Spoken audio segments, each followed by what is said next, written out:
All right, welcome back to the F3 Northeast Wake Q Source podcast. With me this week, Isaias Brito, Poppy. Poppy, thanks for joining us on the podcast. Thank you for having me. This is a pleasure. It's a great opportunity, and I really appreciate the opportunity for sure. Yeah, man. We were just talking and we had to make sure we get this conversation recorded that, we see your name all over the Q sheets. Like, I mean, we see you at every AO, but now you're queuing so much and there's something must have happened at the beginning of the year because all of a sudden when you look at the Q sheet, you're scheduled in there about every AO. Poppy is on the books monthly through the rest of the year. So what inspired you to commit to that many Qs? So, it was actually in quarantine. I was pre-running with Joda, and he was sharing a story about how he was he did a challenge about posting 200 times and doing this many pre-runs and queues. And I was like, well, that sounds good. Like last year was my first kind of full year in F3. And, I got to probably 150 posts. So at the end of the year, people tend to like set goals for the year and kind of set the expectations and what you're going to do. And, I was like, hey, I've got a sticky note. I wrote down, hey, I'm going to do 200 posts.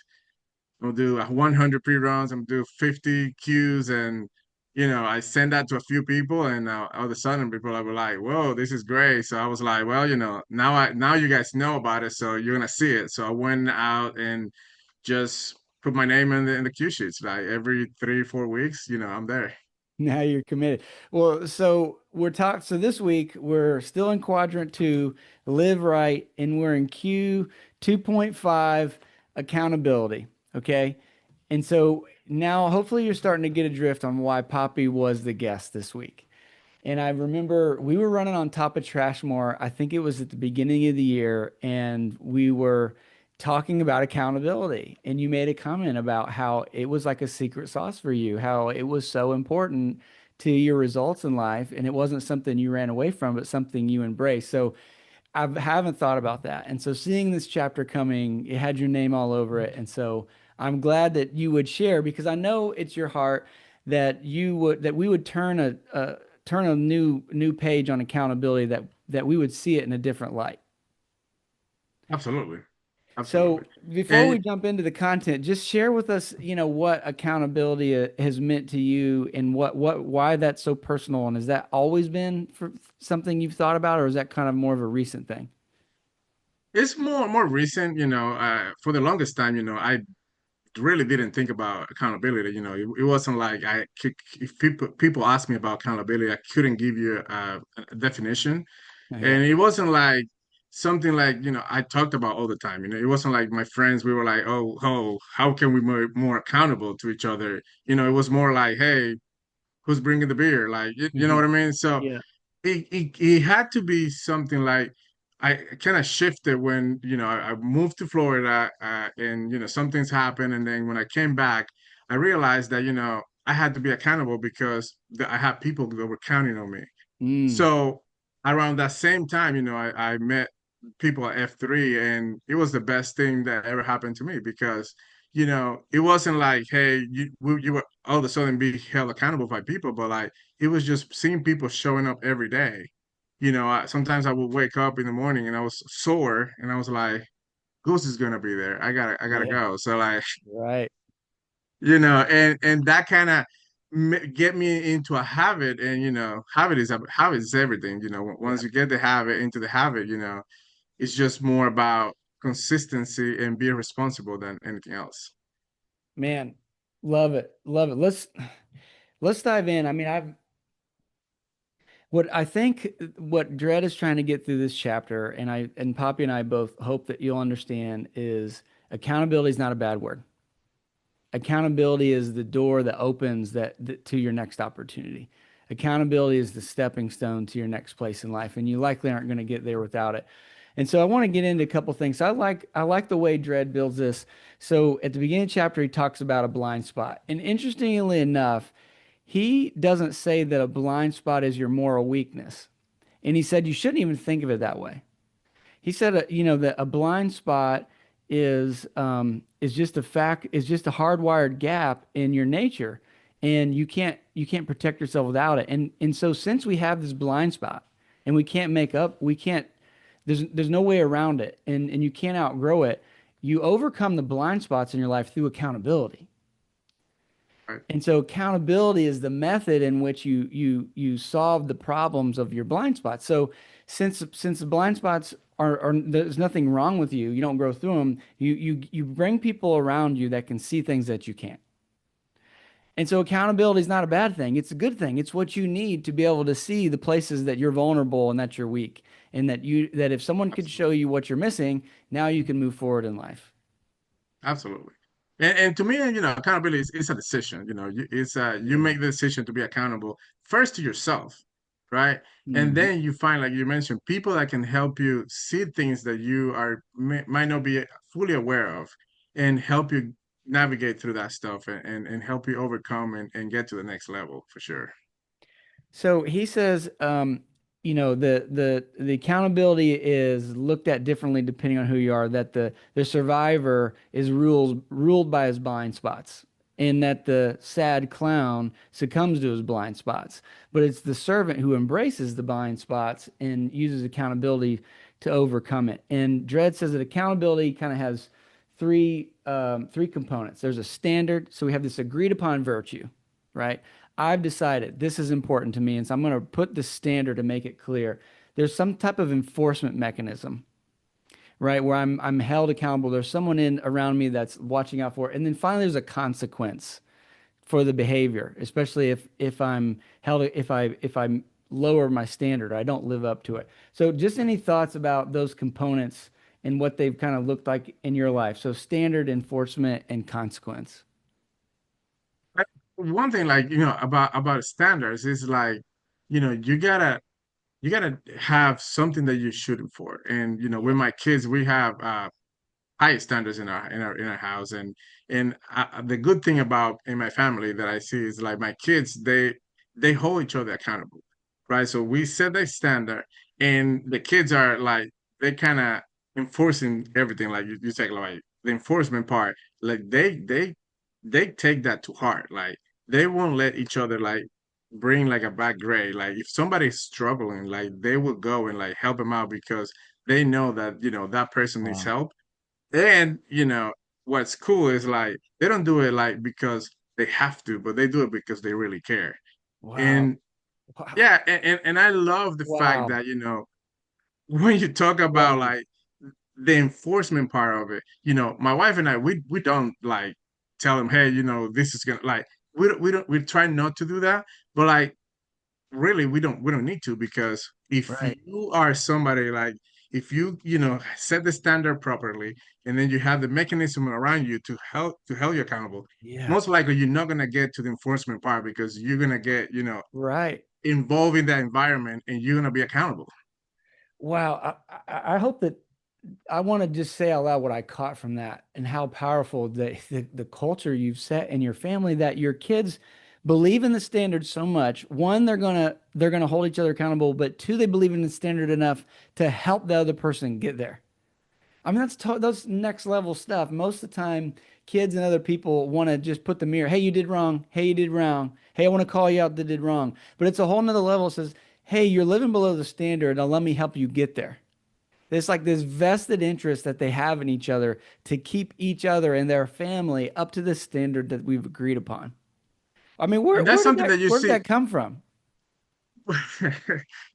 There's, it's just like, my wife and I are very diligent, and we tend to, like, read books, and we are very selective with the people that we hang out with.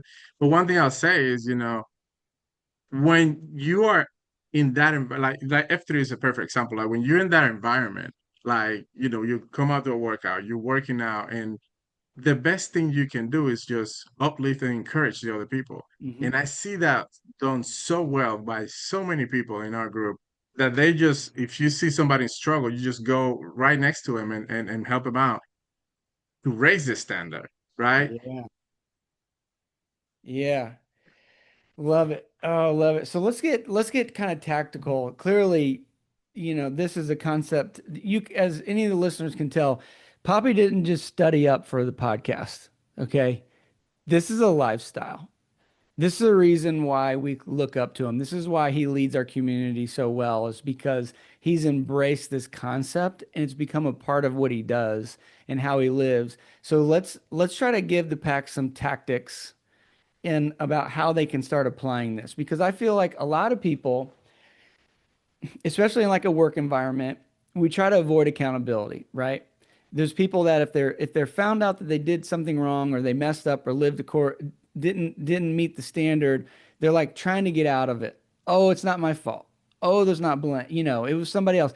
But this CYA, cover your ass stuff that we do, what you don't realize is when you do that, you've lowered your standard internally because you got out of it. You've basically said, now I don't have to do as much, and you've accepted a lesser result in life. So you're not continuing to improve as a person, and you're not going to get better results, all because you tried to cover your ass. You avoided the accountability which was there to help take you to another level. That's So true. let's get tactical about it. Like, what are ways that maybe someone listening like doesn't do accountability well? What can guys start doing to bring poppy culture into their life? To start kind of living with that and seeing it as something that's helping them. So here's what I start with. Like, so what is accountability? Like, how do you define accountability, right? So I Hmm. think for me, it's just the action of being responsible, Okay. you know. So Okay. how do you become responsible? It's simple, in my opinion. You Hmm. do what you said you're gonna Do do, what you said. Yeah.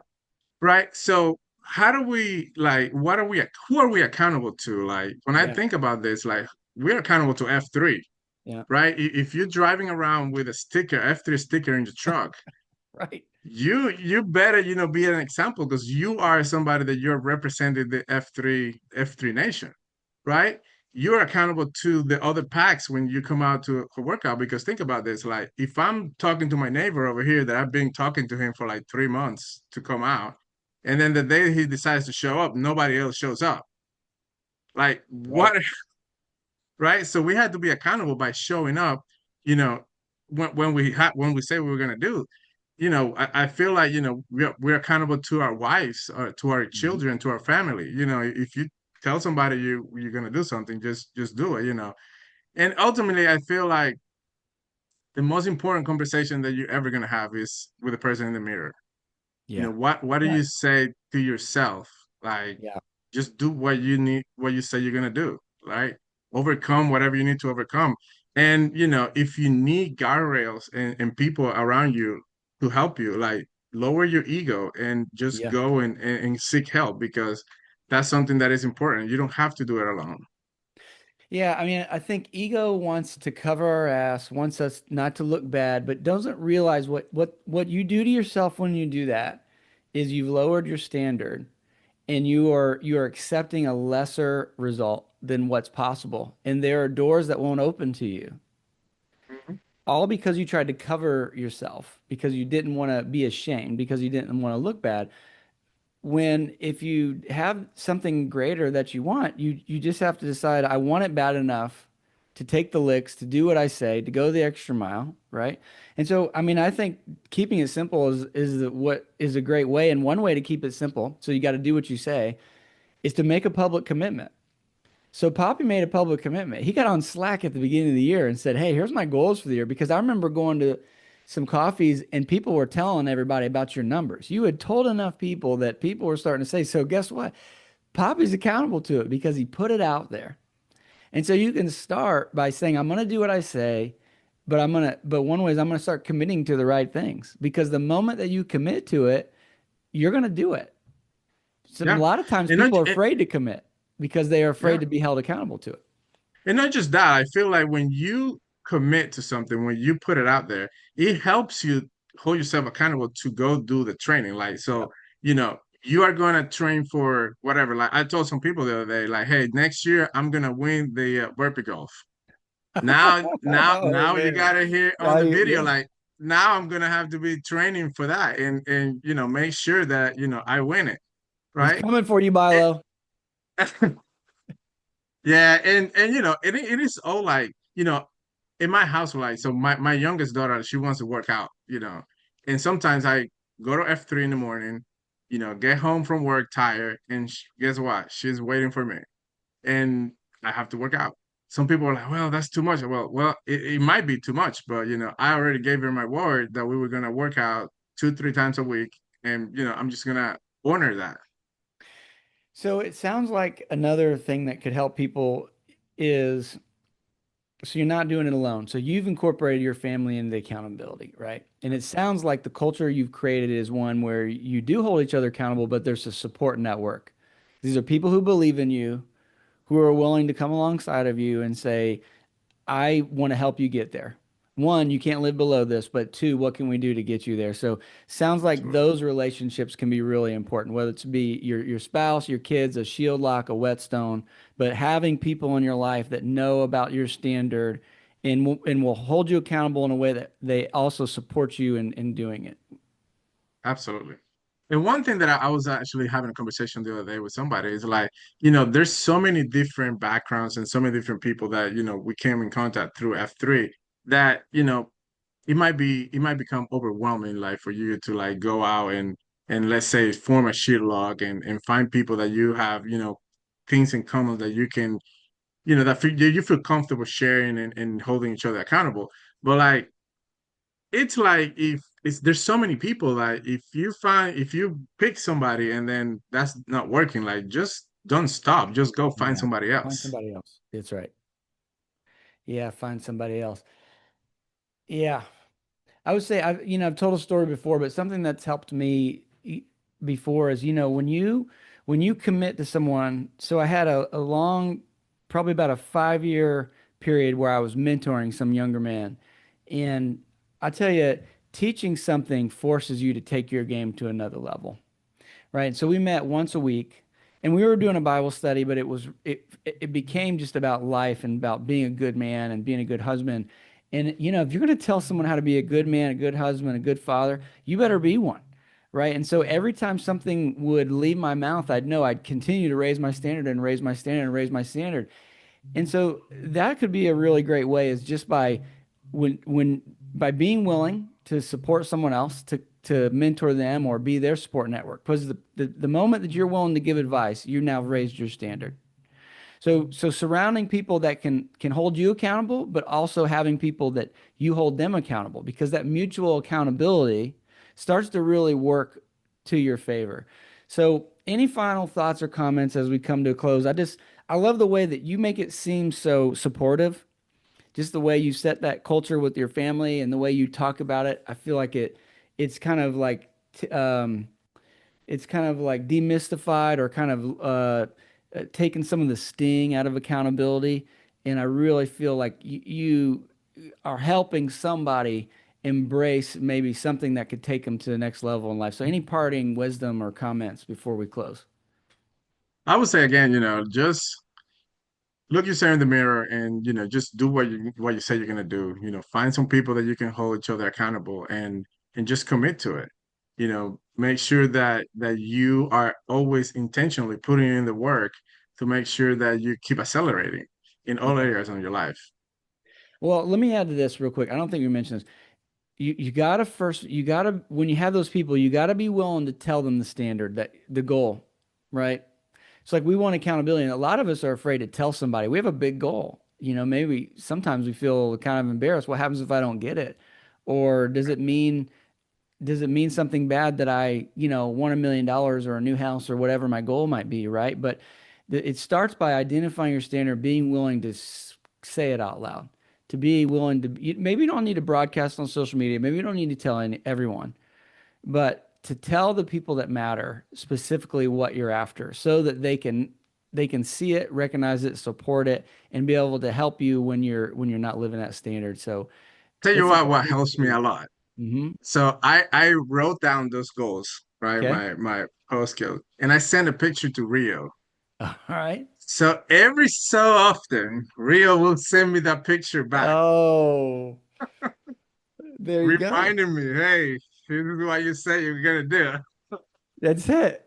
This is the inside game. This is what some of us needed to know. Well, I don't know if it's the writing it down, the picture, or Rio, but there you go. Rio's about to get about 50 texts of people's goals now. So, I mean, he's a good friend that will I mean, we're talking about another good friend who lives this out, right? Who sees your goals and wants to support you in it, not just tell you that you've failed. Absolutely. Yeah. Man, I love this conversation. I'm so glad that you were willing to come on. I mean, it's obvious you live this, but you don't just live it, you've thought about it, you're intentional about it, you're using this concept as a weapon, as leverage for greater things. And you've inspired me, and I know you inspired the Pax. I appreciate you, man. You inspired me as well, and thank you very much for having me. Yeah, great. All right, Pax, we'll see you this week at the Q Source table.